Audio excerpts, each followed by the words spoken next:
ഇതാണെങ്കിൽ ഇൻസ്റ്റയിൽ ഒരു ടൈമിൽ ട്രെൻഡായിട്ടുള്ള ടിഷ്യൂ ഫ്ലവറാണ് ഞാൻ ഏറ്റവും അവസാനം ഉണ്ടാക്കണേ. എന്നാലും ഞാൻ പറഞ്ഞുതരാം. കുറച്ച് ടിഷ്യൂ എടുക്കുക, റൗണ്ടിൽ ഇങ്ങനെ കട്ട് ചെയ്തെടുക്കുക, കുനുകുന കട്ട് ചെയ്തെടുക്കണം. അത് കഴിഞ്ഞിട്ട് നമുക്ക് കുറച്ച് വേസ്റ്റ് മെറ്റീരിയൽ വരുമല്ലോ, അത് കളയണ്ട, അത് നമുക്ക് ടെക്സ്ചറായിട്ട് ഉണ്ടാക്കാം. അത് കഴിഞ്ഞ് ഏതെങ്കിലും ഒരു സൈഡിൽ മഞ്ഞ അടിച്ചു കൊടുക്കുക. ഞാൻ മഞ്ഞപ്പൂ ഉണ്ടാക്കാൻ ഉദ്ദേശിക്കുന്നതുകൊണ്ട് മഞ്ഞ അടിച്ചു കൊടുത്തു. ഇച്ചിരി വെള്ളം എടുക്കുക, അതിൽ മുക്കുക.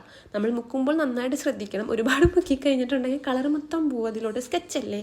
എന്നിട്ട് ഇതിൻ്റെ അറ്റത്ത് അടിച്ചിരി ഗ്ലൂ പാറ്റി കൊടുക്കണം. എന്നിട്ട് അത് നടുക്കിലോട്ടായിട്ട് വെച്ച് കൊടുക്കണം.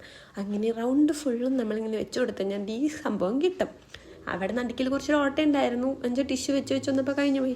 അത് നമ്മൾ ഇച്ചിരി മാനേജ് ചെയ്ത് എന്തെങ്കിലുമൊക്കെ ചെയ്ത് അഡ്ജസ്റ്റ് ചെയ്ത് അത് ഒപ്പിക്കണം.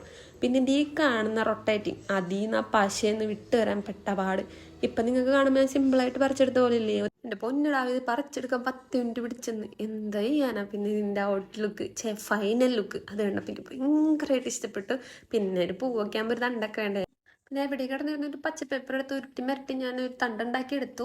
അങ്ങനെ കുറച്ചധികം ഫ്ലവേഴ്സ് ഉണ്ടാക്കി എടുത്തിട്ടുണ്ട്. സത്യം പറയട്ടെ, കുറച്ചധികം ഫ്ലവേഴ്സ് ഉണ്ടാക്കി എടുത്തപ്പോൾ തന്നെ കാണാൻ നല്ല ഭംഗിയുണ്ടായിരുന്നു. ഞാൻ വീട്ടിലിരിക്കണ ഒരു നാഴിയിലാട്ട വെച്ചത്. അപ്പം ഇത്രേ ഉള്ളൂ. Thank you.